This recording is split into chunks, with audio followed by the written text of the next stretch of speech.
Hi, I'm Cailin Butler, and today I'm going to be talking to you about low/small power distance within my home culture and how that is connected to how I treat school and work and life situations. So just to start off, I was a single child. I did have siblings, but we did not grow up together. They were half siblings. Um, and my parents chose to raise me in more of a low/small power distance situation. Um, I think because they were raised in the opposite, but I can't say for sure, but that's what I saw growing up. And I think they just didn't want to do that to me. They wanted to give me more of an opinion. So I knew when I was older, I could state my opinion and I shouldn't always be in trouble for it. And it was a really good way of growing up, to be honest. In my opinion, there I am stating it. In the household, I was always asked, like, hey, what do you feel about this? Pretty much from as far back as I can remember. Like, over simple little things when I was younger, but as I got older, it became more of like, what's your opinion about like the food situation in the house? What's your opinion about when we're going shopping? Should we be spending that much money? And just like family decisions. Like, for instance, we were going to move at one point to Oregon right before I was in middle school. And we ended up not doing it for a lot of different reasons, but the fact my parents asked me how I'd feel about it made a huge difference with how I feel like they respected me, and how I should respect them, because I knew that they saw me as an equal at that point.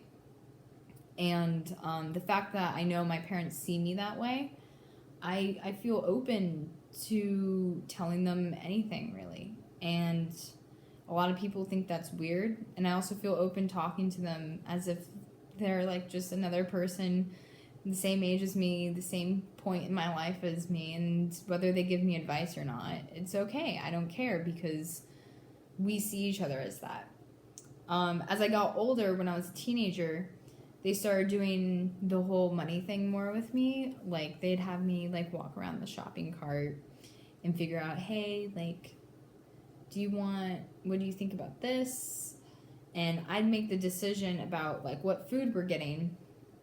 And I think they did it so I knew how to shop when I was out of the house, and not shop expensively and shop cheap instead. And they wouldn't check over it. They'd just trust that I knew it was up. And when I go home and when I see my family and when I talk to them still, I know that's the kind of relationship I have with them, and that's the kind of homey like thing I have. Even in my own household, that's how I treat people. Going through school, though, that's a whole different story. It took me a really long time to really accept how school is different than home life, and where there's this like division. In the Berkeley Unified School District, it's very 50-50 on like, hey, this teacher is more of a low power distance, and the other one is like, oh, this teacher is a high power distance. It goes very back and forth. And within that, like, I always had issues with teachers who were high power distance for the sole fact that I just didn't understand how they taught for a really long time. And it wasn't until probably like middle high school it clicked in my head. I was like, I just need to accept that this is how they do things, and there's no point in asking, there's no point in wish-washing it around and try and be like, no, you don't understand, there is this. And they're like, but that's not my policy, because as was said in the PowerPoint, that would be biased. And you have to go into a situation and read whether it's high or low power distance. And so when I go home, I always know it's going to be low power distance. no matter where I am. At my own apartment, me and my boyfriend have a very low power distance situation where we ask each other. Our opinions extremely matter to each other. And if one person isn't feeling it, then we're not going to do it. We're not going to just be like, well, guess what? I pay more or something. It doesn't matter. And then as I started working, I ended up working for probably one of the biggest, like, high power distance situations ever, which is Starbucks. And as a barista, it was simple. I was like, okay, I do this and I do that, and that's my job.